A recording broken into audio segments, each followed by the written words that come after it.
Welcome to my home studio. Welcome to Dallas, Texas. I'm so excited to be here with you today in the housewarming party. I know that you've already probably watched Heidi's video talking about a little bit about the project and the theme and the message behind it, what makes a house a home. So you've heard from Beijing, China, and now we're here in Texas. We're getting awfully global with you. So at the end, you'll hear from Rana in Utah. So we're just excited, so welcome. I'd like to show you some things on the project that I've done today, some tips and techniques, and I hope you'll join me and enjoy what we've done.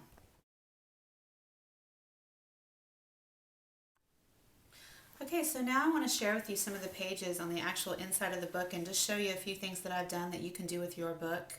The first thing I want to talk about is you don't have to leave the pages the exact same sizes that you've printed them off of your printer. And I have trimmed this one down quite a bit so that you can see the nice graduation of pages here. So this is actually 3 separate pages that you're seeing here. But again, you can mix and match them and they don't have to stay the same size. Another thing that I wanted to show you was printing on transparencies, but I have used some of the digital brushes that Rana has designed for this kit. This is the really pretty wreath that you'll see on the cover later on. This is just a damask print that she has as one of the brushes. And if you print it on transparency, just make sure that you use the inkjet transparencies. That's the most common type of printer that everyone has and uses for this. But if you don't get the right type of transparency, the ink is just gonna slide right off. So make sure you get the right kind, and there'll be a rough side on the inkjet transparency. So make sure you're getting the right ones of those. I've also used the medallion journaling spots, and I have printed those onto sticky back canvas paper by Ranger. By Claudine Helmuth, and that's just a really fun way to use those journaling spots. You could print those out on anything, on sticker paper, on cardstock. Really, the possibilities are endless with that.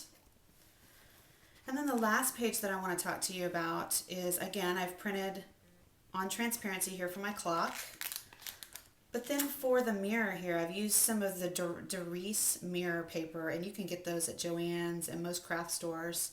But I've just cut it the exact same shape as my mirror, and it really makes this mirror part pop out. And I've used some rub-ons as well.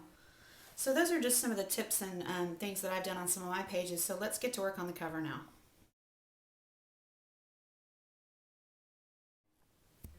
Okay, so let's talk about some of the basic tools that you're going to be using to make your cover today.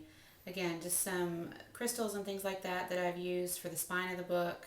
Some of your basic adhesives, X-Acto knife.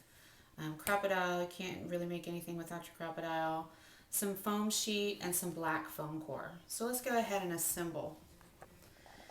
Also, the main things that you're going to need to cover your foam core, you're going to use the door that comes in your kit. So you're going to want to print this out twice on paper because you're going to need this door frame, and then you're going to cut this panel out of your second one. And then you're going to need to print the door with the wreath on a transparency page as well. So 2 doors on paper, 1 on transparency, and then you're going to pick the background that you want to be shown through your window. And I've used this small yellow damask print. So let's go ahead and start assembling.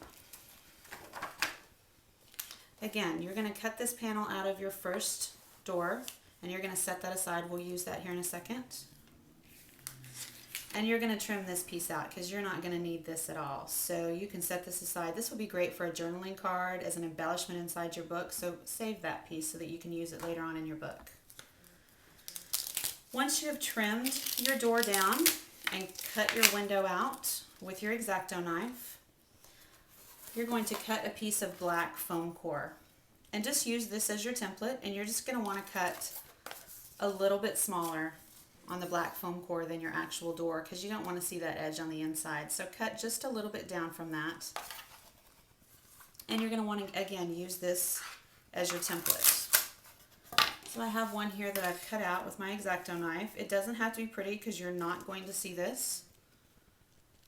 And again, on the window parts, you're going to want to cut it just a little bit smaller than the window so that you won't see those edges.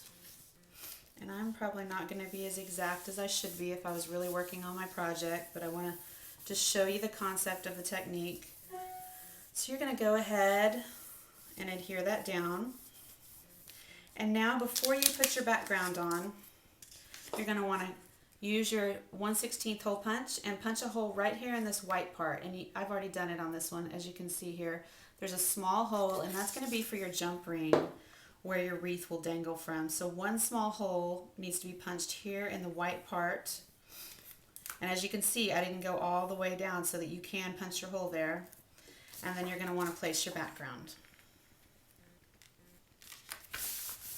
And again, probably not being as exact as I should be, but just so that you'll get the concept of the technique here.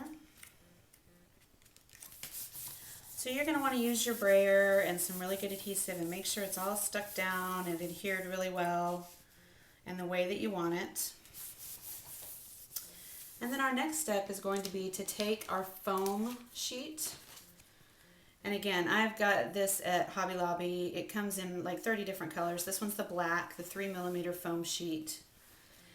And I have used the panel that I've cut from my second door that was printed. And I've cut a piece that will fit here exactly.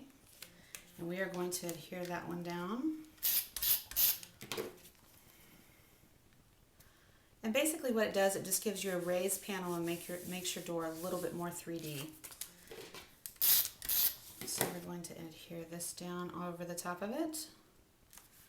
Now, you could do inking on this, you could do anything that you really want, sanding, anything like that. But again, it just gives you that really good dimension right here, the inset, as well as, you're going to want to make sure that's adhered down really well, but it gives you just that raised panel on that door and makes it much more 3D.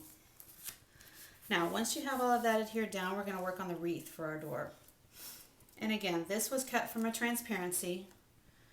And again, I didn't cut just really, really carefully. I just did a circle around here and went around the jewel.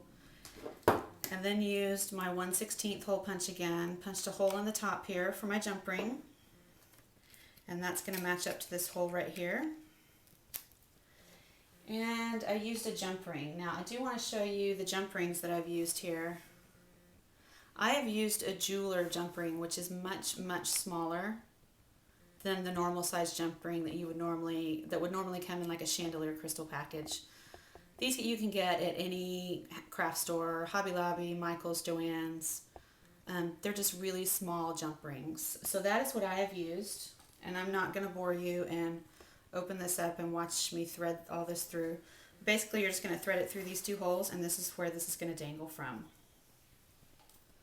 So let's go ahead and go over the finished product so that we can kind of walk you through what I've done and what the finished sample looks like. Again, here's my wreath that's dangling from my jump ring.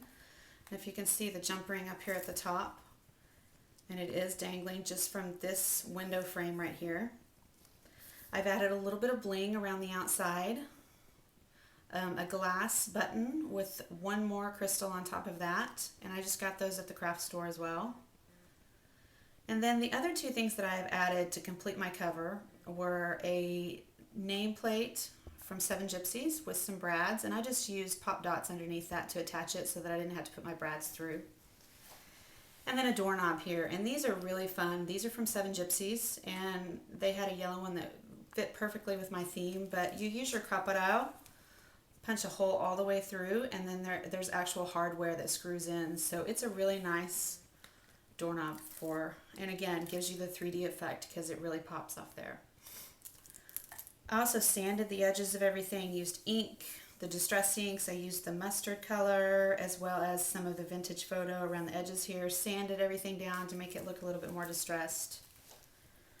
And then of course, here's the jewelry for the book. These are just the danglies that I've used here on the spine. I've used some vintage rhinestones, some clock faces, some vintage buttons, some keys that I found at an antique store, and then finished it off with a little bit of ribbon.